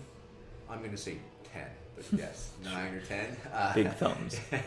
And then, for your protein source, it's the palm of your hand. So is it a chicken breast that's approximately the size of the palm of my hand, or a piece of steak, or is it dairy, or is it a plant source that's the size of the palm of my hand? And then for your vegetables, you're using your fist. A cup of vegetables is probably approximately the size of my fist. So for guys, you're using 2 cups, 2 fists. And then lastly, if you've got some simple carbs because you need it, maybe it's your rice, maybe it's your lentils, whatever it is, it's the cup, or you cupped hand, and you fill your cupped hand with that. And that's a really simplistic way to kind of use portion control without having to properly weigh and measure stuff. It's actually a way that people weigh and measure without actually using a scale. Yeah. Where they can control the amount of their macronutrients based on something you'll always have with you, which is your hand. Yeah, and it is and once you kind of get it down, then it becomes a lot easier, and you can eyeball stuff because no one wants to walk around with a scale wherever they go and weigh and measure unless you're Matt Chan, right? So those are some of the strategies that I use personally. I do like the portion control, Tupperware. Mm-hmm. That helps me really do stuff like that.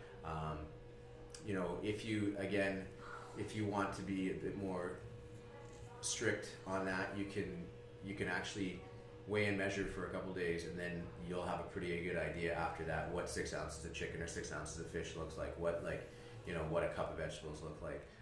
So that's a strategy that's a little short-term pain in terms of weighing and measuring for a couple days, for that long-term gain of having a better idea of what you're actually using.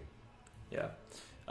One thing that I would like to talk about, maybe a bit about in terms of the quantity of your food, is a lot of people can sometimes associate eating with just like eating until I feel the sensation of feeling full. Yeah. And a lot of times, and I catch myself doing this here and there, is like I'm simply aimlessly eating, where I can kind of think back like, hey, I'm eating to fuel myself, not to just eat until my body says, oh, that's enough, right? That'd be like putting gas into your car without actually having the meter showing you how much gas you're putting in. You're just going until that thing pops and spills out the end, right? And that's essentially kind of what I think about when I'm thinking eating till full, is like, whoops, the gasoline just spilt out the end, and all of a sudden now I've overeaten, I've spilled too much gas onto the floor. Whereas looking at the nozzle, I only want 3/4 of a tank because I'm only going to use 3/4 of a tank of fuel. Now, whatever that means, then you're not always eating to that, like, my belly hurts and I need to undo the first buckle, because I'm so that person where I'll eat a 12-ounce steak at dinner because I'm not full yet, I don't feel full, but it's like, hey, you've substantially overeaten the necessary food at this meal, like, rest, recover, and do it later, eat again later. Well, And I think I wish I knew the term, but there's a Japanese term that means eating till you're 80% full, right? And it's a tough one to kind of like, it's a tough concept to wrap your head around, but we kind of know there's a point where you're like, should I have the rest of that or should I not? And it's most times it's not. You're gonna go pun here, go with your gut feeling, right? So and the other thing is too is the slower it takes you to eat a meal, the more likely you are to feel full. If you're wolfing down your food, then you're not going to feel full and you're probably going to overeat. And you have to kind of get past that eat everything on your plate mentality that was probably pushed on you as a kid, and hopefully we're not passing on to our kids. I know that I still have it a bit, and I'm looking at my kids' plates and I'm like, man, I'm going to probably eat the rest of that food because I don't want to throw it out, when in reality it's going to be a better option for me either to save it for a future meal or just to get rid of it, because I don't need to eat those 2 mini portions that my kids have left over. And I think chewing your food, taking time to chew your food, which sounds super simplistic, but I mean, think about it. How often do you just like mindfully and purposefully chew all the food before you swallow it? They say you should chew. I say they, but you're supposed to chew 30 times per bite of food. Yeah, and I mean, which is so much. Think about like soup. Just kidding. But that's a good point, and I know that there's a lot of people that's one of the places they start is be more mindful when you're eating, and make sure that when you're eating that's all that you're doing, and you're not focusing on other stuff that can distract you from phones and phones. And like we try to have the no electronic devices during dinner rule at our house, so that we're not distracted and just like mindlessly shoveling food in our face while we're distracted by a TV or a phone. So I mean, that's some of the strategies. And I know when Nick asked this question, he's more referring to, he feels peer pressure at work to, hey, I'm going to Burger King, do you want anything? And he's like, yeah, I'll take a Whopper, right? So that's just a decision you've got to make that no, I'm not, because I've got my packed lunch here, and regardless of the fact that you're making a trip to Burger King, I'm not going to jump on that train because I'm mindful and I'm making a conscious decision to push my needle in the right direction. Yeah, and one thing that I kind of want to address on that same mindful eating quick little conversation for those of you guys that do track your macros, and that's your elected choice of diet prescription, is I am a bigger fan of kind of what I've been on this whole podcast, is using your body as your benchmarker to let your body know. And so many times, and I've been there when I track my macros, and it's like, it's 5 p.m., I'm done all of my prescribed macros for the day, but I'm starving. Your body is such a smart organism, it's literally screaming at you saying, I need more fuel.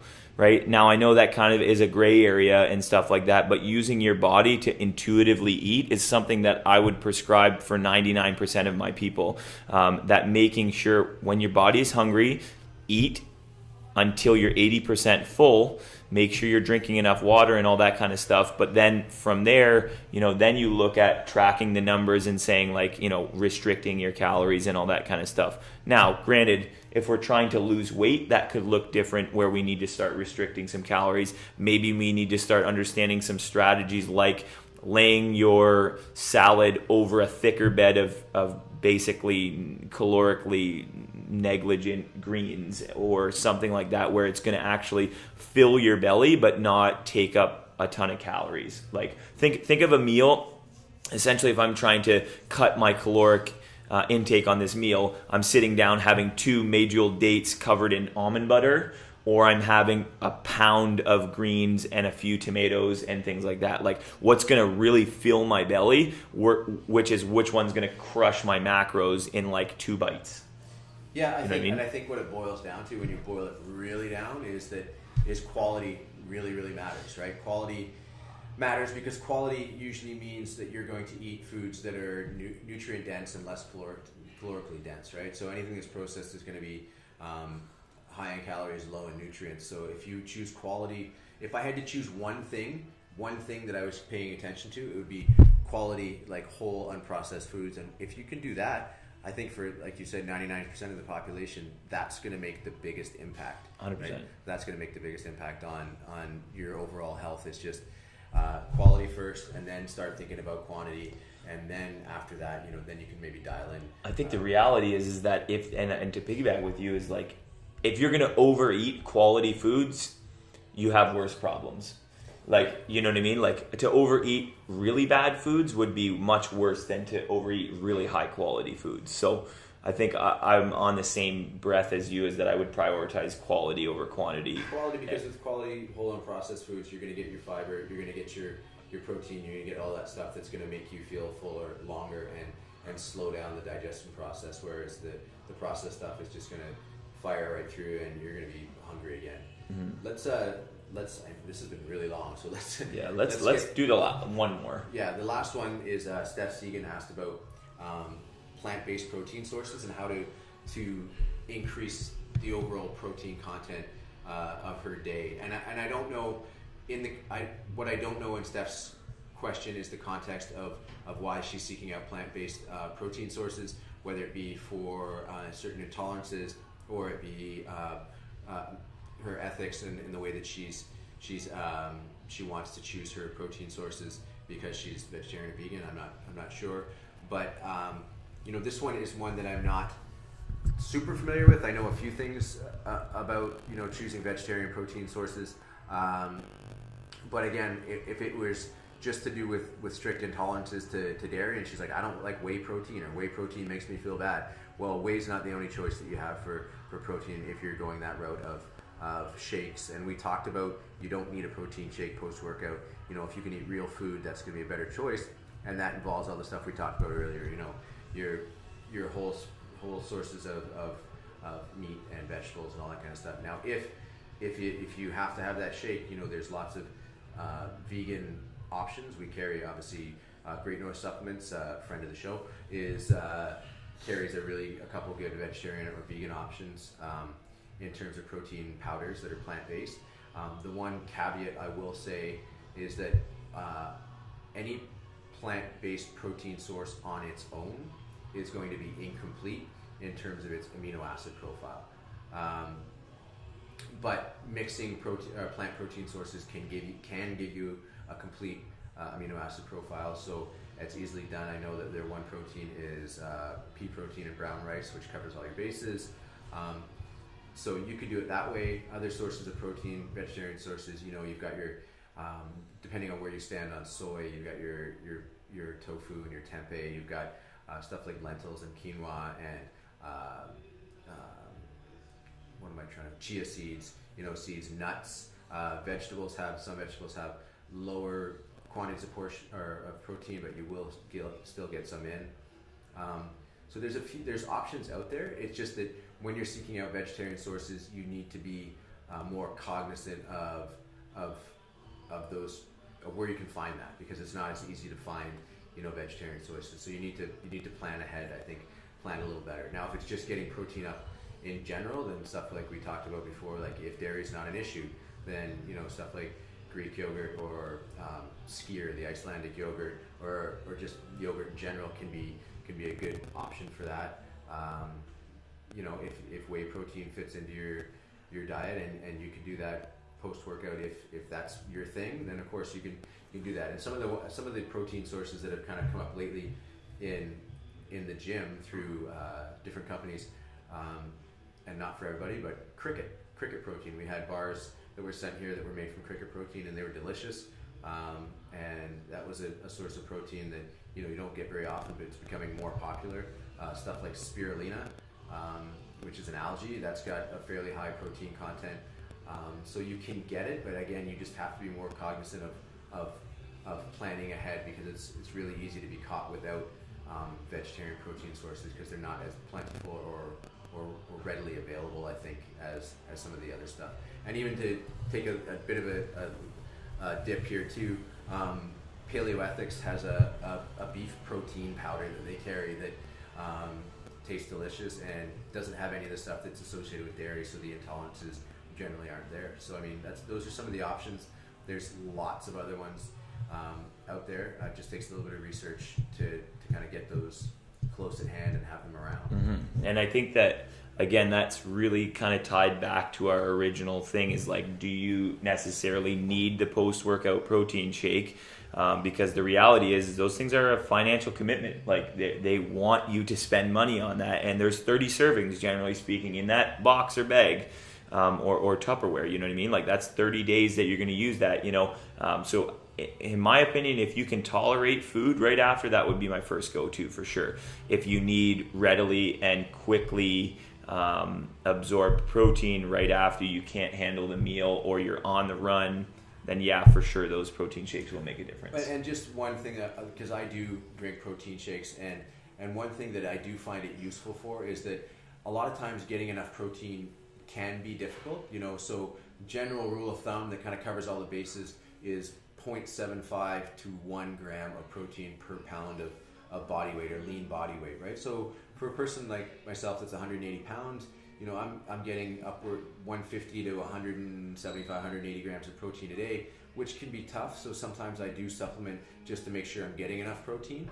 It can definitely be done with whole foods, but if I catch myself in a pinch and I want to get that protein in, I will supplement with a protein powder. I try to stay away from bars because they're usually full of processed foods, added sugars and seed oils that they're putting in there and trying to pull the wool over your eyes.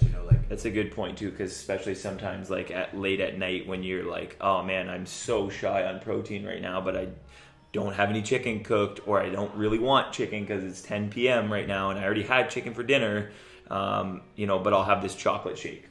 Yeah, or whatever, whatever that is, whatever your flavor is or whatever your style, whether it be vegan, whether it be whey. Yeah. There's different types of whey protein, dairy protein. You've got your whey protein, your casein protein, which are good for different situations. And we can go really down the rabbit hole in terms of the protein you need, but they do have their place in terms of supplementation. If you need to get that protein up. I think I've got one last question, and that's from Nikki. Nikki, our resident triathlete. She asked for snack ideas, and then she asked what foods should we be eating and what foods shouldn't we be eating.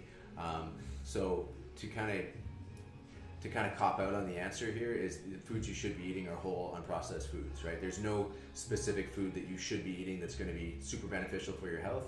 I'm not a believer in superfoods. That superfoods are foods that have a particularly high content of some nutrients. So the thinking is that they're better for you because acai berries have a high antioxidant content, or oranges have lots of vitamin C, but they've got lots of other stuff as well. So you can't just take a food and separate the nutrients from it and say, well, this is good for this and this is good for that. So there's no superfoods per se that you should be eating. Whole unprocessed foods first and foremost. Foods you should stay away from. The flip side, processed foods. But if I had to pick a couple things that I seek out on nutrition labels and try to stay away from as much as possible, number one are your industrial seed oils, right? So your canola oil, your soy oil, your sunflower oil, and the short and simple answer is they're pro-inflammatory and can oxidize with temperature and light, and which is not good for your body.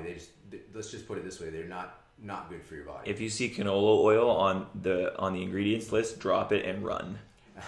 And then the second one is your added sugars, and the tricky part with added sugars, and this is something that I've learned a while ago, but I think there's 66 different names for sugars that you can put on a label. Cane sugar, organic cane sugar, organic coconut sugar, brown rice syrup, blackstrap molasses. Those are all different names for sugar. And the tricky thing that nutrition companies can do is they can list those as separate ingredients when in reality they're all sugar. So they can say, well, the number 5 ingredient is blackstrap molasses, and the number 7 ingredient is organic cane sugar, and the number 8 ingredient is beet juice, which is also a form of sugar. But when you add them all together, that makes sugar the number 1 ingredient in that food. So just a quick aside. That's a really common thing that's not commonly known. Yeah, it's definitely not commonly known, and I'm going to share that video on sugar on our Facebook page soon.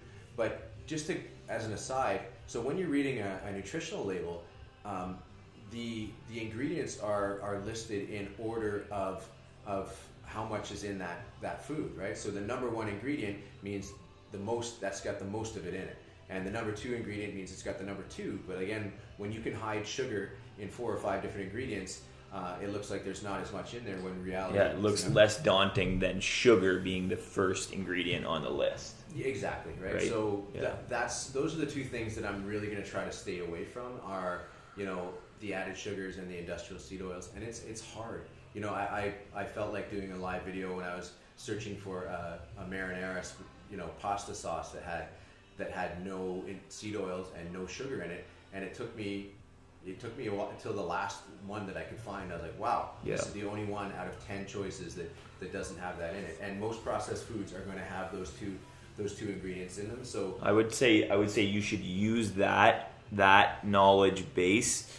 And the thing that I wanted to point out with Nikki's question is, like, don't get bamboozled. Like, these people and these companies that manufacture products and sell things in the grocery store is like, they are literally, their day job is to try to entice you to buy that product. And using words like organic and, cane syrup and things like that is on purpose to try to entice you to purchase that product next to, the regular butter or whatever that looks like. The best, I love this one, is like Baysell butter, like the Baysell light / like less fat reduced one is in baby blue versus the other one that's in yellow, and these colors are associated with ways. So really do all of your homework and don't get bamboozled by like really simple things where just guarding yourself with some straight up nutritional knowledge. And we hope that we've shared quite a bit here with you guys will help arm you going to the grocery store with a little bit more. Well, yeah, to borrow from Ben Bergeron, which is a great podcast to listen to get some of these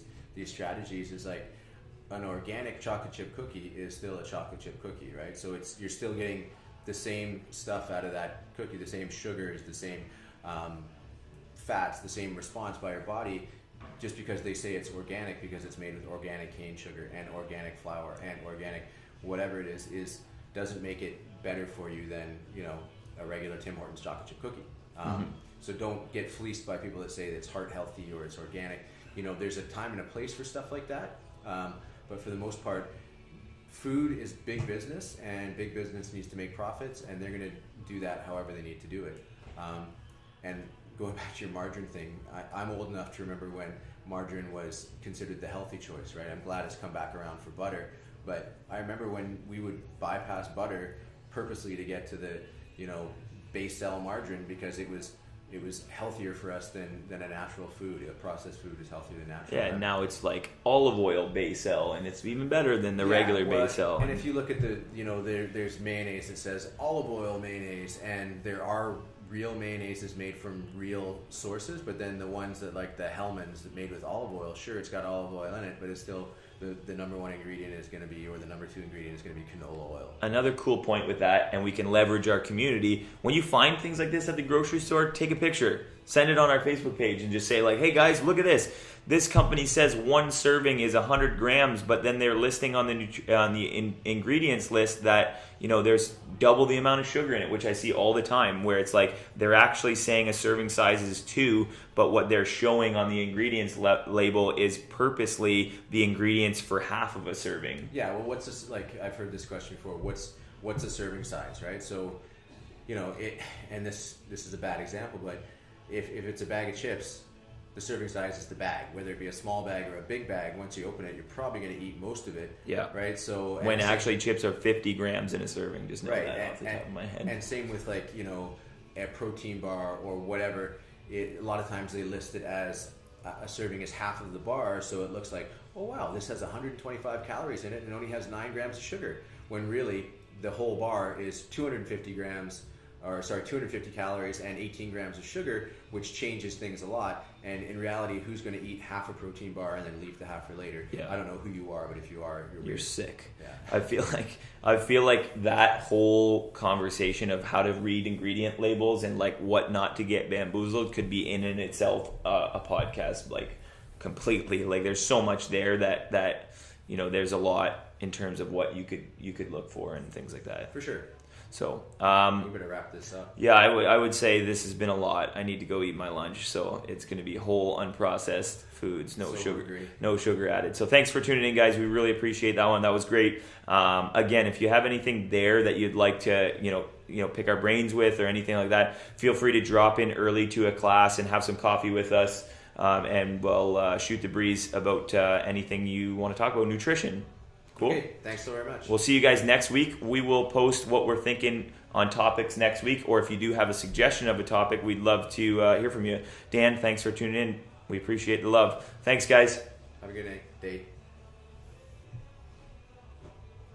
Oh, that was fucking 2 hours. Oh, we got to get everything out so we can stop talking so long. Oh, and then once we start struggling for topics, we'll be like, 20-minute podcast. Who the fuck is this? Who? Ad Force. Oh, Anthony DeRose. Oh, Do you know who that is? yeah. Windsor CrossFit guy. Yeah, I remember he was. Oh my